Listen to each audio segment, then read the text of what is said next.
How to add or put social links on your Roblox profile. So first you want to go to roblox.com and sign into your account. Then you want to click on the settings icon at the top right and go to settings.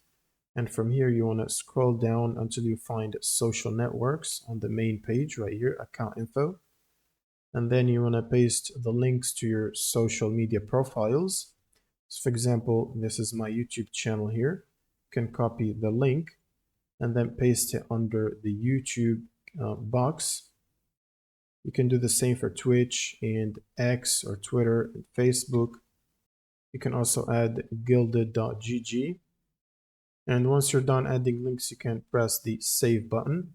And from here, you can control which one sees your social profile links. So if you want to set it to everyone, which means everyone can see it, or you can make it private, no one can see it, or only friends and followers or people you follow.